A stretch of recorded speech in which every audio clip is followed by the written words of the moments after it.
Welcome to the Eriba Car 600. Now this is our handover video for you here at Lowdhams. Myself, Nathan, I'm going to take you around the van and just show you the key points and just where to locate certain things, i.e. the boiler drain off, where the fuses are, and your things like your trip switches as well. But we'll go through all that now. So we'll start off on this side of the van. So we've got your electric step on the exterior, which is controlled just inside, which we'll show you a bit later on. We've got your awning light on this one. On the top there, again, there's a switch inside for that, which we'll show you a bit later on. And then the side here is where you fill up with water. So it's your normal habitation key in the side there, just to unlock it. And it's just exactly like filling up your car with diesel or anything like that, or petrol. It's just unscrew the cap, normal hose, so there's no particular attachment for it. It's just a standard hose, which you feed inside the water pipe there, and then you just fill it up. Keep an eye on it, and you can keep an eye on it inside the van on the control panel just to see how much water you've got in, and then take it out and lock it back up again. And as we carry on to the back of the van here, this one's got the reversing camera fitted, which you'll see on the main screen. And like all the Aribas, it's sort of an electronic release on the door handles, so you pull the handle, which feels a bit weird because it feels like it's locked, and then it just unclicks there. As we open it up, you'll notice a couple of things in here. So we'll start off with the biggest one, and this is the gas locker. So 2 clicks to open up the door, and then we've got a very big gas locker in there. We get some really big bottles in there, sort of 11 kgs or 2 6s, something like that, no problem at all. And you've got your standard gas pigtail system in here, which is the reverse thread. Spin it onto the bottle, and then you've got the primer, which is on the black lever just at the back there, which once you've connected it up and tightened it all onto the gas bottle, press in the black lever and you'll hear just a little tss sound, and that means that your gas is flowing through the van. And again, just above the gas locker here, we've got 2 things. So we've got the drawer, which is a really cool little storage drawer, which you don't see on many vans actually. Nice little storage drawer just there, which is a good length as well. And then you've got a little gas cupboard air vent there, so it's just to air it out. And then just here you've got a little hatch. Again, unusual, because it's a Aribar. We've got a really cool little hatch that access to your water tank there. And just inside you'll see your water tank. Again, you don't really need to access this too much, but it gives you the instructions on how to use your water tank, i.e. turning it 3/4 turns there to give you 20 litres of travelling water. And then you've got the complete open and complete close. Especially in winter when it's like this, it's a good idea just to leave it open if you are storing it for a little bit of time. Let the air through, and no water's going to freeze inside your tank. You can also access your tank predominantly for cleaning purposes as well.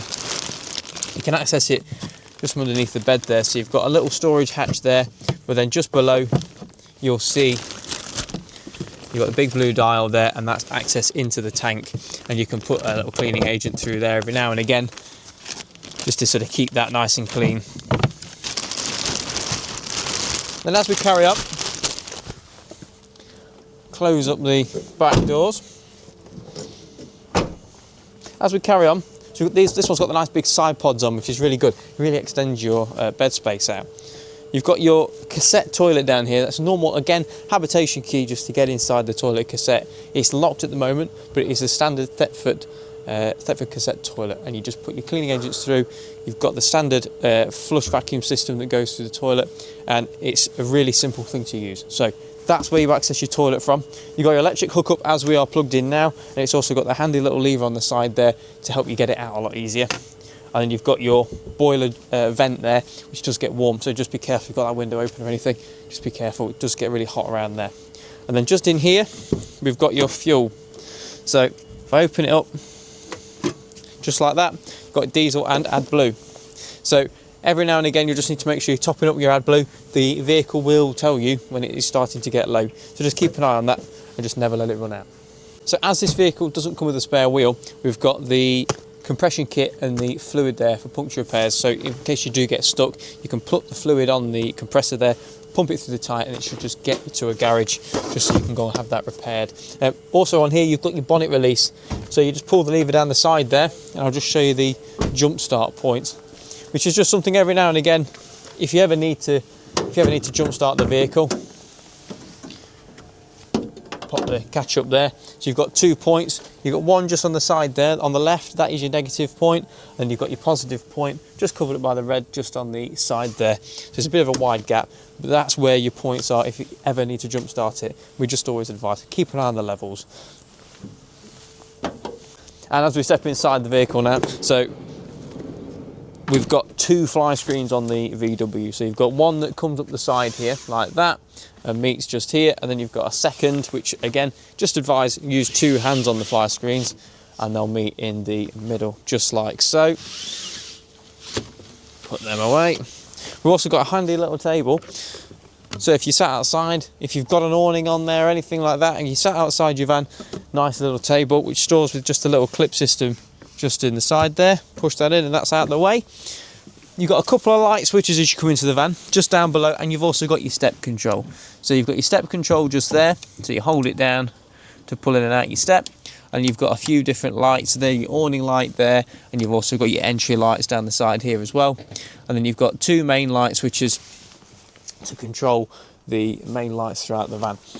We've also got in here your table, which has got the little swivel option as well. So you can release it just down below, pull in the handle, you can swivel it right out. And just underneath here we've got some handy little storage as well. So you've got some storage compartments. If I move that table, you've got some nice storage, good for shoes and things like that under here. We've got another one just at the back there. That's quite a big one actually. You can get all sorts in there. But when you say camper vans haven't got much storage, actually you'd be surprised.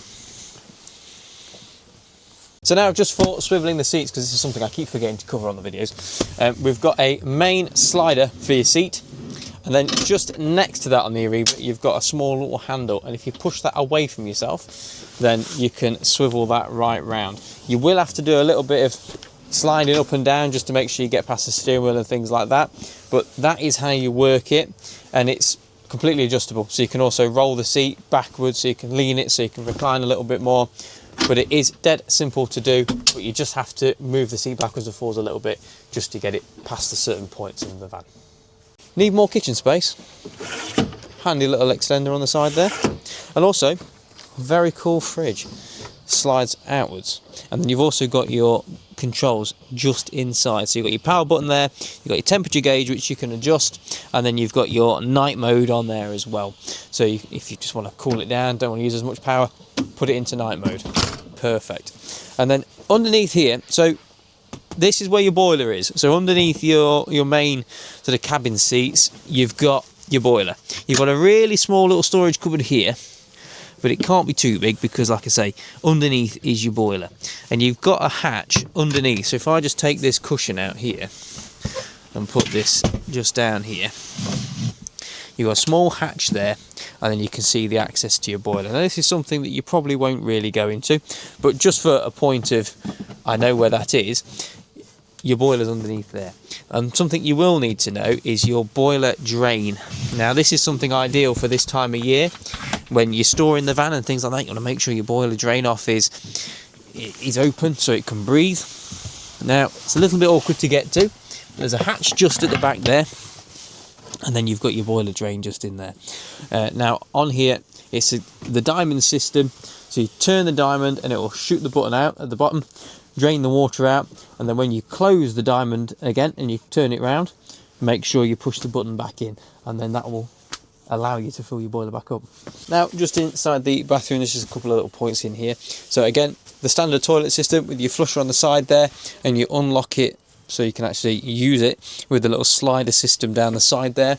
You've got your shower curtain which comes completely around, and you've got the sliding tambour door effect there. You've also got in here a couple of things. You've got light switches just at the top there, so you've got one to control these 2 lights, and then the other one you've got some lights on your vanity mirror just on the side there. If you follow the instruction and push the button, that then unlocks a little nice cupboard there, and then if you pull that down, there is your sink. Now your shower comes out of here, so you just sort of pull that out and then you can attach it to the wall mounted thing on the top there, but it is also your tap. So when you're traveling and things like that, and you want to, or if you're having a shower and you want to keep it out of the way, good idea to store it up there. It gives you a little bit more room. You've also got a smaller cupboard just down below as well, so you've actually got quite a decent amount of storage throughout the van, especially bathroom area, kitchen wise, it's not actually that bad. And you just slide your door across there and you pull it flush to close. Now you'll notice the Ariba bed is a little bit high. So what they've added for you, and this is what you get when you pay for a premium product like this, like the Ariba, is you pull your slider across here, and then you've got a little handy catch, and then as you pull this down, you've got a really nice little step that's all integrated. So you can pull it back, get that out of the way, put your little locking mechanism on there, and slide it away and tuck it away just like that. So also, we've got the bed. So during the day, if you want to have a bit of a garage, or if you want to store some bikes inside for the day or something like that, you've got a little catch on the side here. If you just push it in to start with and pull it back, you can just move the board and click it into place just like so. You can store the mattresses behind. For this demonstration, I've put that one there. I've got two on the other side. And then just down here, we've got the cupboard for your electrics. Now you do have a little locker on this, so you can cycle that lock on there and you can't get in. If you open it up, slide this back, this is where your leisure batteries are stored, your fuses are, and just tucked away in the top corner there, you'll see your trip switches. So if you ever need to access those, just in the top left hand corner there.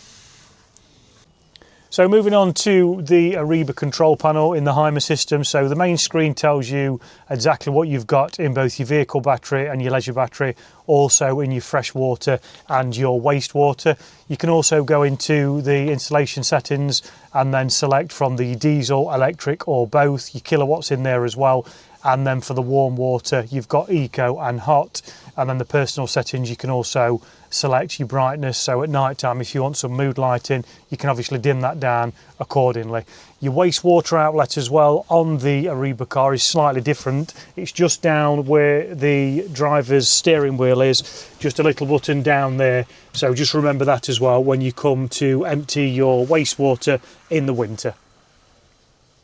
Thank you for joining us on this little Ariba 600 handover video. Now obviously when you do come to pick up, we will go through this again with you. It's just a handy little guide for you to refer back to if you need to. So if there's anything else you want to cover, make some notes and we'll go over it on your handover. Thank you so much for watching and we'll see you soon.